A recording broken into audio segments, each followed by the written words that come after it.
Bom dia, bem-vindos ao programa A Terra e os Homens, um novo magazine sobre os problemas da agricultura e do mundo rural. Semanalmente, vamos estar aqui no canal 2 da RTP, a esta mesma hora, para vos falar do presente e do futuro da agricultura portuguesa. Divulgaremos também, à medida que forem tornados públicos, os esquemas de incentivo e apoios a que os agricultores portugueses podem recorrer para modernizar as suas explorações. Neste primeiro programa, vamos falar-vos sobretudo dos diversos fatores de natureza ecológica e social que caracterizam a nossa agricultura. Nos dias de hoje, o conceito abreviado de agricultura, muitas vezes designada por setor agrário, envolve três grandes áreas com uma clara relação entre si: a agropecuária, a floresta e a agroindústria. A importância económica, social e ambiental do conjunto destes três subsetores nem sempre é, entre nós, corretamente avaliada. Em termos económicos, o nosso setor agrário representa mais de 10% do produto interno bruto. Metade deste valor é gerado pelas indústrias agrárias. Cerca de 3,5% provém da agropecuária e cerca de 1,5% da floresta. Em termos sociais, o nosso setor agrário envolve diretamente perto de 700 mil pessoas que nele se ocupam como atividade principal. Por outro lado, calcula-se que 1.600.000 portugueses desenvolvem com maior ou menor intensidade atividades relacionadas com a agricultura e cerca de 1/5 dos portugueses depende do setor. O setor agroflorestal ocupa quase todo o território nacional e desempenha um papel decisivo para o equilíbrio e para a conservação do ambiente. Ele gera diretamente os recursos naturais dos quais depende, confunde-se com a paisagem e assegura a diversidade física e biológica de todo o espaço rural. Em tudo o que se relaciona com a agricultura e com o espaço rural, Portugal é um pequeno país de grandes contrastes. Contraste entre o norte montanhoso e úmido e o sul plano e seco.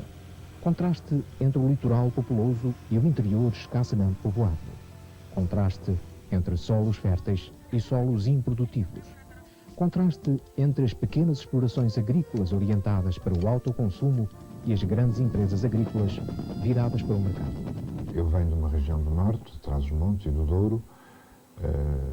Entre os anos 60 e 74 estive exilado na Suíça e quando regresso em 74 a Portugal tive esse choque de ver, ainda por cima comparando com os países europeus que conheci e com outros que conheci na América Latina e na África, onde tinha trabalhado pelas Nações Unidas justamente em questões rurais.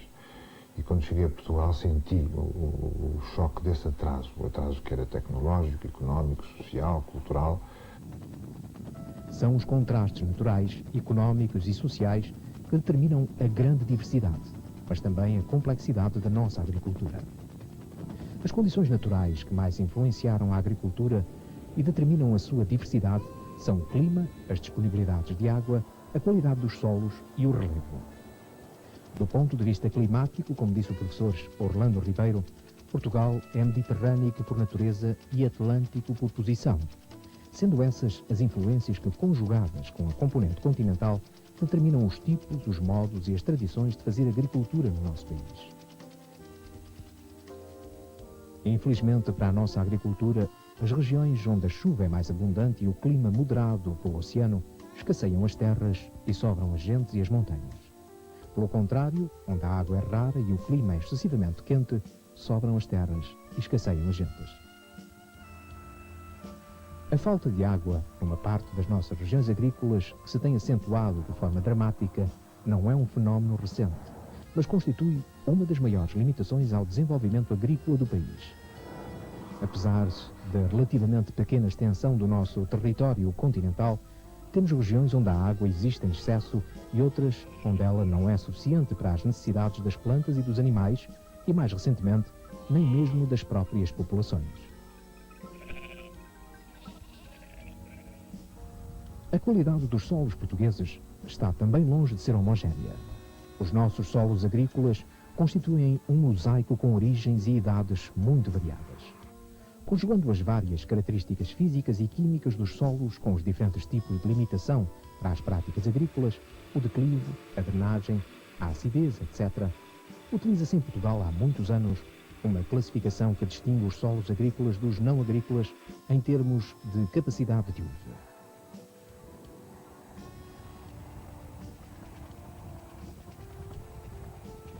Chega-se desta forma à conclusão que Portugal apenas dispõe em todo o território continental de cerca de 2,4 milhões de hectares onde a prática agrícola seria recomendável.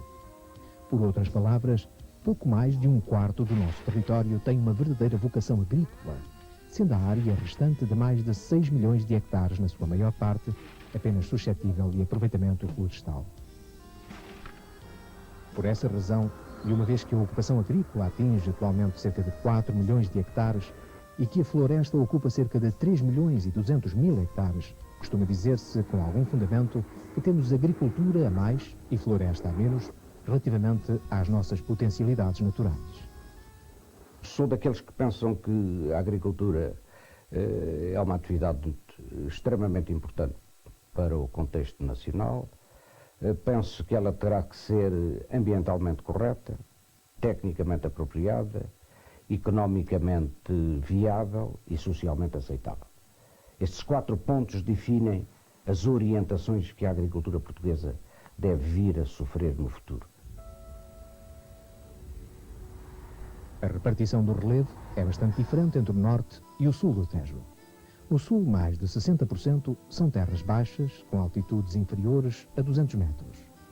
É a região das vastas planícies, de pequenas colinas arredondadas, com poucos afloramentos montanhosos e onde os raros rios correm em extensas bacias fluviais. Muito diferente é o norte, com cerca de 95% da área, com altitude superior a 400 metros. A montanha está aí presente em quase toda a parte, erguendo-se a mais de 1000 metros a apenas 50 quilómetros do mar.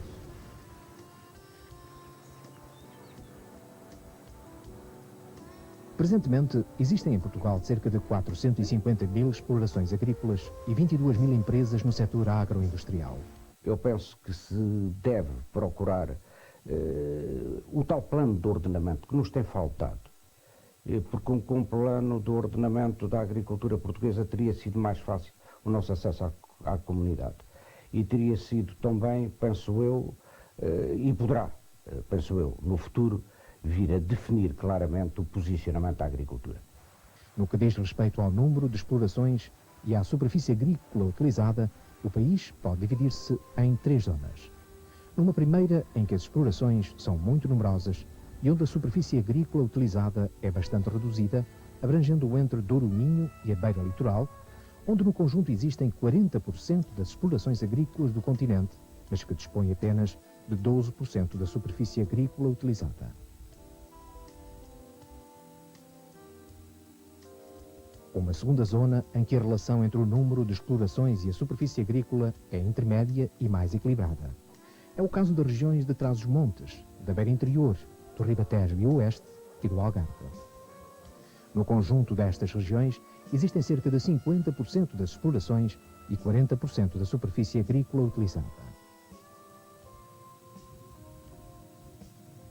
A terceira zona diz respeito ao Alentejo, onde em poucas explorações, que representam menos de 10% do total, a superfície agrícola utilizada é de 46% do total do continente.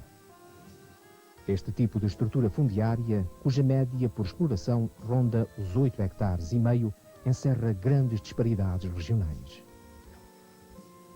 Os extremos são, por um lado, a beira litoral e o entre Douro e Minho, onde a área das explorações varia entre os 2 e os 3 hectares, e por outro, o Alentejo, onde as explorações têm em média 47 hectares. Recorde-se que a dimensão média das explorações na Europa comunitária ronda os 15 hectares. No atual quadro de Portugal, inserido na Europa dos 15, não é o Alentejo que dispõe de uma estrutura fundiária excessiva, mas o nosso litoral, especialmente a norte do Tejo, que apresenta uma estrutura fundiária excessivamente repartida. Dada a diversidade das suas condições naturais, Portugal produz uma grande variedade de produtos agrícolas e florestais. Produzimos quer os produtos típicos das regiões de clima temperado da Europa, carne, leite, cereais, etc., com a notável exceção da beterraba sacarina, quer os produtos típicos da Europa mediterrânica: vinho, azeite, frutas e hortícolas. Nós já estamos em total e absoluta concorrência com as produções agrícolas europeias e já há algumas coisas, a meu ver, que já estão perdidas. Já não é possível recuperar vantagens relativamente a outros países que produzem bens agrícolas, bens alimentares. Em termos de ocupação do solo, os cereais ocupam ainda a primeira posição entre as culturas praticadas em Portugal. Seguem-se por ordem de importância da área ocupada as culturas forrageiras, as pastagens permanentes, o olival e a vinha.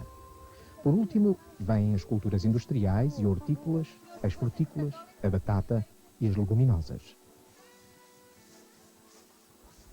Em termos florestais, o pinheiro bravo é a espécie predominante com cerca de 1.200.000 hectares, seguido do sobreiro, que ocupa uma área de 640.000 hectares, mais da metade da área mundial ocupada por esta espécie. Depois vêm os montados de azinho, com 460.000 hectares, e finalmente o conjunto dos carvalhos, castanheiros e outras espécies, com cerca de 300.000 hectares.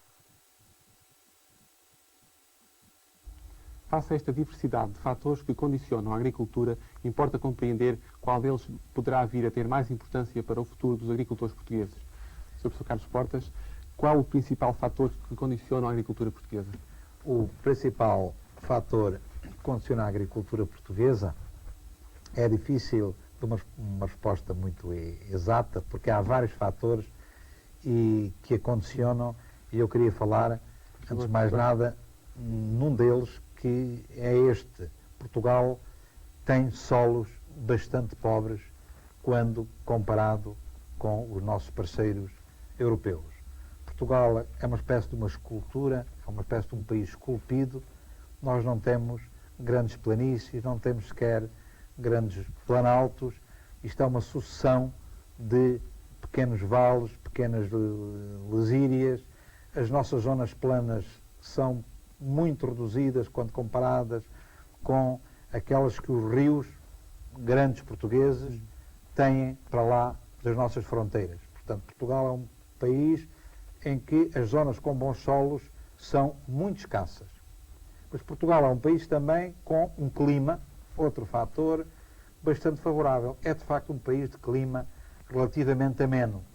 Mas como o clima é mediterrâneo, Portugal está no Atlântico, mas é dos países da Europa do Sul que têm a maior percentagem da área com clima de tipo mediterrâneo, mais do que a Espanha ou mais do que a Itália, por exemplo. Portugal tem essa grande limitação do clima mediterrâneo, que se contrapõe à suavidade do inverno. Portugal tem verões, primaveras, outonos, que são, em média, relativamente secos e, em muitos anos, como é próprio o clima mediterrâneo, que é de uma grande irregularidade, em muitos anos extremamente secos. Mas a partir de onde é que faz falta a água? A água em Portugal, contrariamente a uma ideia que por vezes se espalha, a água para as culturas agrícolas em Portugal faz falta logo a partir mais ou menos do paralelo de Coimbra, ou se quisermos de uma maneira mais aproximada, logo a sul da Serra da Estrela e abaixo do Rio Mondego. Portanto, em grande parte, na maior parte, cerca de 60% do nosso país. Mas a água é sedentária em cerca de 20% do nosso país. Parece então fundamental o estabelecimento de um plano hidrológico.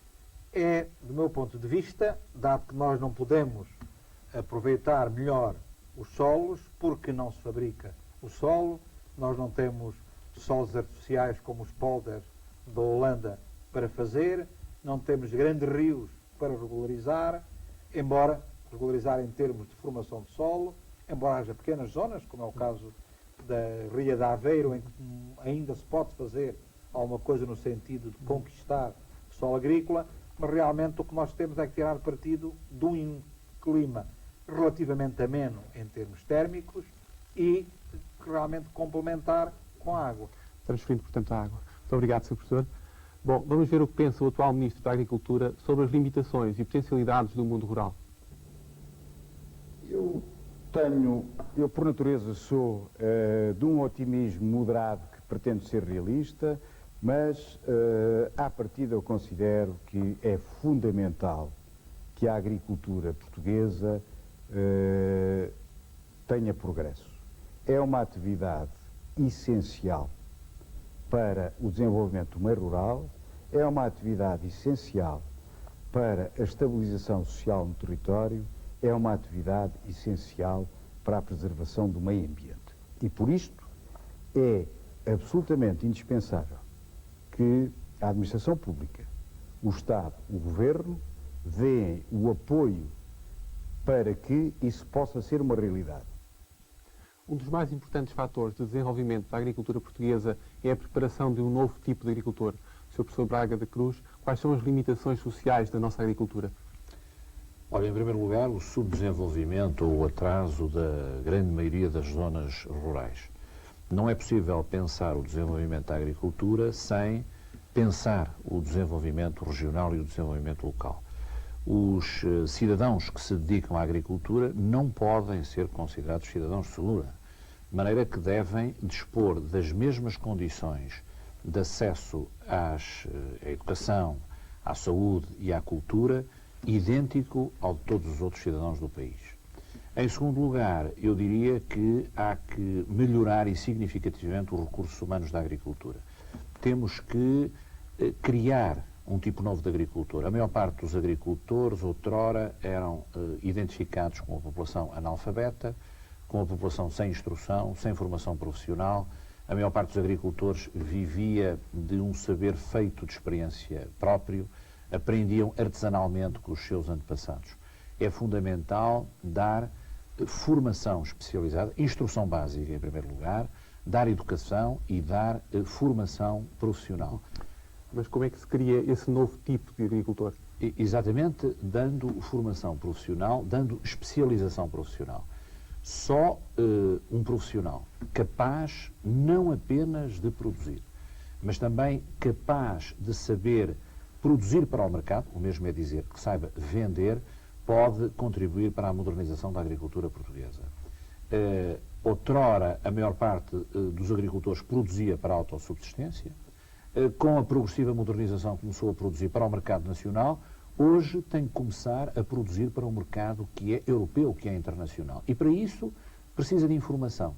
Precisa de informação, crescimento de conhecimento, mas também precisa de associação. E essa é outra das limitações que eu gostaria de sublinhar. Eu penso que há nos hábitos tradicionais dos agricultores um déficit de associativismo. Só através de um desenvolvimento do associativismo agrícola, do associativismo profissional e empresarial, é que podemos ter agricultores de novo tipo preparados para enfrentar os desafios da integração. Mas pensa que isso é um processo a fazer com alguma rapidez ou que vai levar algumas gerações a conseguir-se esse novo tipo de agricultor? É evidente que o novo agricultor de que falamos tem que ser novo também do ponto de vista etário. Ou seja, nós temos que formar jovens para a agricultura de acordo com este novo padrão.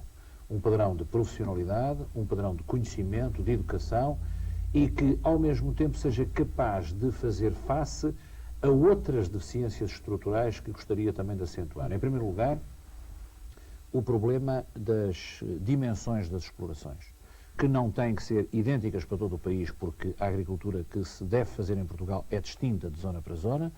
Agora, o que acontece é que há zonas do país que têm uma grande fragmentação da propriedade, uma grande dispersão da propriedade. Mas é possível alterar essas condições? O Sr. Professor é um otimista a possibilidade de alterar essas condições estruturais? Eu penso que sou um realista, ou seja, eu acho que nós estamos a chegar a um tempo em que vamos ser forçados ou obrigados a alterar muitos dos nossos hábitos tradicionais e de comportamento na agricultura. Por exemplo, no que diz respeito à dimensão, há que chegar a uma situação de mercado. O mercado da terra é um mercado que não está a funcionar em Portugal, precisamente porque há ligações à terra que não são exclusivamente económicas. Há representações sociais, na maior parte dos agricultores portugueses, que os leva a prender-se à terra de uma forma, por vezes, pouco racional.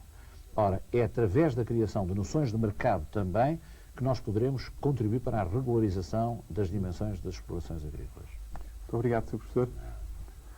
Vimos já, durante este programa, que são várias as limitações que condicionam a agricultura portuguesa. São igualmente diversas as opiniões sobre o futuro do mundo rural. Semanalmente, a Terra e os Homens vai trazer-vos a opinião de quem sempre se debruçou sobre estas matérias. Muitos portugueses têm hoje sérias dúvidas de que a nossa agricultura possa concorrer com a dos demais países europeus. Portugal é, como vimos ao longo deste programa, um país de grandes contrastes e de uma grande variedade de situações. Há boas e más condições para a prática agrícola, muito repartidas por todo o território. No entanto, e por maior importância que as condições naturais possam ter, em termos de agricultura os homens também contam, como contam as condições económicas, as instituições e as organizações que os enquadram. Evidentemente que existem limites físicos à atividade agrícola. Nenhum agricultor pode, sem água, fazer culturas anuais no Alentejo durante o verão, ou dedicar-se à fruticultura em regiões onde as geadas tardias sejam a regra e não a exceção. Não há nisto nenhuma novidade. Sempre foi assim e sempre o será, apesar do progresso técnico nos permitir ultrapassar muitas limitações do meio natural. O que o progresso técnico jamais resolverá, e os agricultores não podem ultrapassar, é a desigualdade de condições económicas e institucionais a que estão sujeitos. Nenhum agricultor português pode concorrer com um agricultor de outro país se este, independentemente das condições naturais, dispuser de crédito e de fatores de produção mais baratos, de apoio técnico e científico mais eficaz ou de relações cambiais que lhe sejam favoráveis. É a minha convicção que, se pelo contrário, os agricultores portugueses dispuserem de condições idênticas àquelas que são proporcionadas aos seus mais diretos competidores, não há nenhuma razão para se admitir que eles não possam ser competitivos. Parece-me um enorme disparate a opinião que se tem perigosamente generalizado, segundo a qual a agricultura portuguesa não tem futuro. Este disparate já provocou estragos na vontade e na moral de muitos agricultores. Espero, sinceramente, que a sua repetição excessiva não o transforme numa verdade oficial que contribuiria, isso sim, para criar ainda maiores dificuldades à agricultura portuguesa. Espero, sinceramente, que a tese de que mais vale deixar morrer o doente lenta e tranquilamente do que proceder às operações que o podem salvar, jamais se aplica à agricultura. A agricultura portuguesa só não terá futuro se os homens, em particular os portugueses, quiserem que assim seja. Muito obrigado, Sr. Finato Pinto. Tenho ainda duas notícias de interesse para os agricultores. Como é do conhecimento dos agricultores, o INGA começou, em setembro, a proceder ao pagamento dos prémios e ajudas relativas aos cereais, oleaginosas e proteaginosas. Este ano, houve 110 mil candidaturas a estas ajudas. 96 mil agricultores já as receberam. 11 mil agricultores têm ainda os seus processos em análise, prevendo-se que os mesmos estejam concluídos até finais de novembro. 3 mil agricultores não reúnem, em princípio, as condições para serem elegíveis. Relativamente ao girassol, os pagamentos incidiram sobre 50% dos valores previstos. Segundo a informação do INGA, os restantes 50% só serão pagos em fevereiro ou março do próximo ano, quando os prémios forem definitivamente fixados. O Conselho Europeu de Ministros da Agricultura decidiu, no passado mês de setembro, reduzir a taxa de depósito obrigatório para 10% da área cultivada em cereais, oleaginosas e proteaginosas. Isto significa que os agricultores abrangidos por esta disposição terão de deixar de cultivar 1/10 das áreas de cultura. Esta taxa, que se aplicará já na próxima campanha, passará a ser idêntica para todas as modalidades de depósito obrigatório. Por hoje é tudo. Voltamos para a próxima semana, neste mesmo horário. Tenha uma boa semana de trabalho.